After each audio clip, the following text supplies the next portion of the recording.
Hello everyone. তো প্রিয়দর্শিনীর একটি ব্লগে তোমাদের সকলকে জানাই অনেক অনেক স্বাগতম। তোমরা সবাই কেমন আছো? আর আমি তো খুবই ভালো আছি, এই কথাটা আজ আর বলতে পারছি না।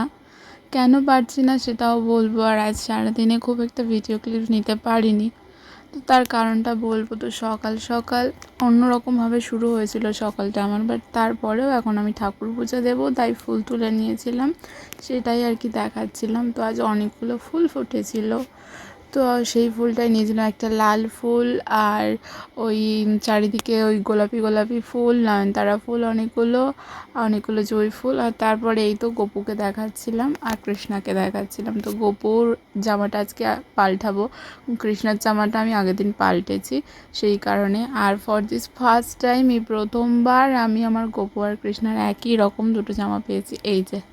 তো যেহেতু কৃষ্ণাকে পরিয়ে দিয়েছি, এবার গপুকে পরিয়ে দেবো। কৃষ্ণাকে পরিয়েছিলাম কাল একটা বিশেষ কারণে, তো আর তারপরে আর কি গপুকে পরিয়ে দিলাম, তাই দেখাচ্ছিলাম তোমাদেরকে।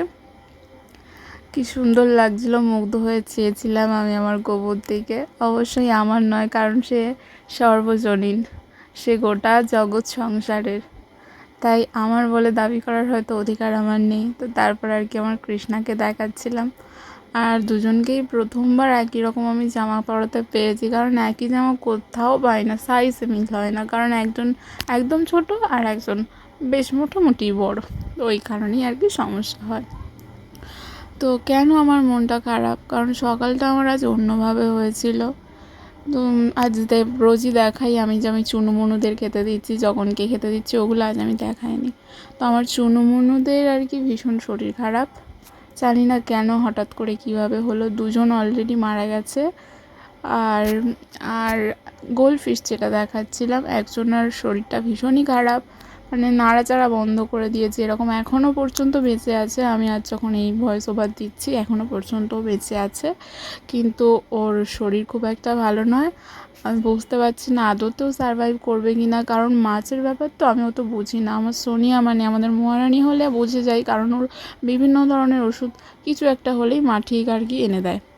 তো ওর মাছ তো ওই জন্য ওদের ওষুধটা আমি বুঝি না। তো যেহেতু দুজন মারা গেছে আর একজনের ওই অবস্থা এখনও পর্যন্ত বেঁচে আছে, তাই আর কি ভীষণ কষ্ট হচ্ছিল। মানে একদিনেই তিনজন, এটা মানে আনএক্সপেক্টেড ছিল, হঠাৎ করে কেন জানি না, সবই ঠিক ছিল।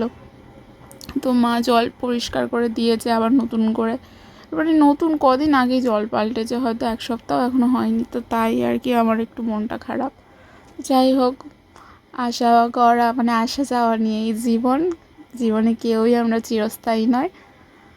তো তাই মনকে সান্ত্বনা দিয়ে গেলাম ঠাকুরের কাছে। অবশ্যই যার কাছে গেলে জীবনের সবচেয়ে বেশি শান্তি পাওয়া যায়। তো মায়ের চরণে লাল ফুলটা দিলাম, আর পুজো দেবো আর কি, সেই জন্য আর কি সবই করা ছিল। তো তারপরে আর কি এবারে মাকে ফুলটা দিলাম, দিয়ে আর কি গনুদাদার পায়ে একটা ফুল দিলাম, তারপর রাধাকৃষ্ণের পায়ের কাছে একটা ফুল দিলাম, হনুমানজির পায়ের কাছে একটা ফুল দিলাম। সুন্দর করে ওই জায়গাটা একটু সাজিয়ে দিচ্ছিলাম।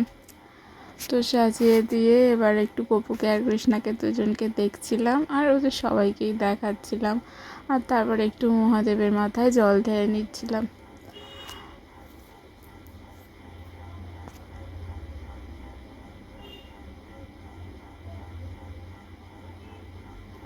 তারপর এই থালা পেতে দিয়েছিলাম সবাইকে আর কি, ঠাকুরকে ভোগ নিবেদন করবো বলে, তো এটা আর দেখাইনি। তারপর এই যে প্রদীপ জ্বালিয়ে নিলাম, তারপর শাঁখ বাজিয়ে নিচ্ছিলাম, 5বার ফু দিয়েছি শাঁখে, যেটা হয়তো একটু পরে তোমরা শুনতে পাবে।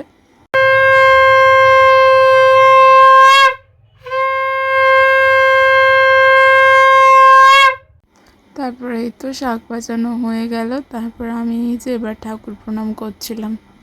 আর হ্যাঁ, গপু কিন্তু আমার জীবনে আমার প্রথম বেস্ট ফ্রেন্ড।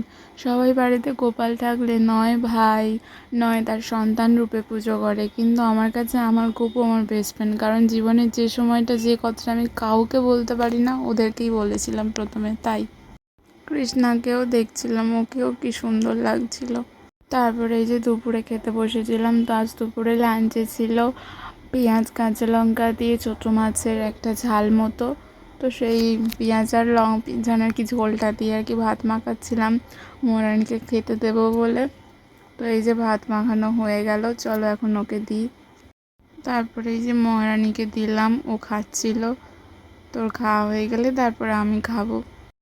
তারপর আমি আর কি ওটা দিয়ে খেয়ে নিয়েছিলাম। তারপরে আর কি মাছের ঝোল ছিল, ঢ্যাঁড়স আলু দিয়ে। আর এটা যেহেতু পার্শে মাছ কাঁটা নেই, তাই আমি আজ মাছ নিয়েছিলাম, মাছ খেয়েছিলাম। তো পার্শে মাছ দিয়ে তারপরে খেলাম। আর তারপরে খেয়ে উঠে খেয়েছিলাম একটু আচার। আর এই দিকে ছিল চালতার আচার, ওটা হলো কুলের আচার। চালতার আচারটা আমার মা বানিয়েছিল, ভীষণ সুন্দর লেগেছিল। আর এইটা হলো কুলের আচার। এই কুলের আচারের একটা মানে অদ্ভুত অ্যাট্রাকশান আছে, মানে যত খাও তবু যেন খেতেই থাকবে। মানে এটার টেস্টটা এতটাই সুন্দর। এটা আমার একটা জেঠিমা বানিয়ে দিয়েছে, কখনো যদি সুযোগ হয় দেখাবো জেঠিমাকে। তো তারপর বিকালে একটু আর কি লেবু খাচ্ছিলাম। তো একটা লেবু খাওয়া হয়ে গেছিলো। আর তারপরে আর কি আমি আর কি ভিডিও নিচ্ছিলাম। আর যেহেতু ভিডিও নিতে একদম ইচ্ছা করছিল না, তো আজ লেবু খাচ্ছিলাম। তার কারণ শরীরটা কদিন ধরে প্রচণ্ড খারাপ যাচ্ছিলো, মানে প্রচণ্ড মাথা ঘোরাচ্ছিল, জ্বর, আর হাতে পায়ে ব্যথা করছে, যন্ত্রণা হচ্ছে সেই কারণে। তো সামনেই এক্সাম, তাই প্রচণ্ড টেনশন হচ্ছিলো সেই কারণে। আর এমনিই মনটা খারাপ। তো আর এটার অনেক দিন ধরে কোনো গতি করা হচ্ছিল না।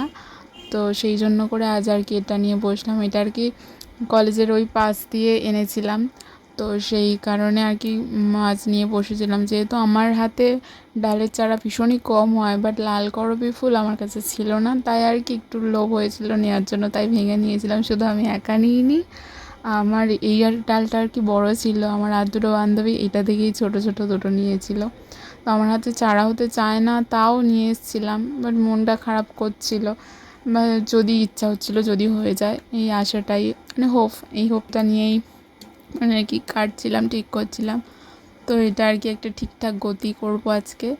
তো জানি না কী হবে, কত দূর কী হবে, দেখা যাক। যদি সাকসেস পাই অবশ্যই দেখাবো। তো তারপর আর কি এই যে রাত্রেবেলা বসেছিলাম পড়তে আর জল খাবো বলে। তো আজ যেহেতু আর মনও খারাপ, শরীরও খারাপ, সব দিক দিয়েই আমি আর কি ডাউন আজ একদম। তো সেই কারণে আর কি জল খেয়ে নিচ্ছিলাম। আর আজ সারাদিন যেহেতু আমি ফেস দেখাইনি, সেই কারণেই আমি আর কি ফেসটা দেখালাম, কারণ রোজ সকালের শুরুতেই আমি আমার ফেস থেকেই ভিডিও স্টার্ট করি। তো সেটা আর কি আজ বলার ক্ষমতা ছিল না। তো যাই হোক, আজ এই পর্যন্ত। গুড নাইট, টাটা, দেখা হবে অন্য কোনো ব্লগে। Bye bye.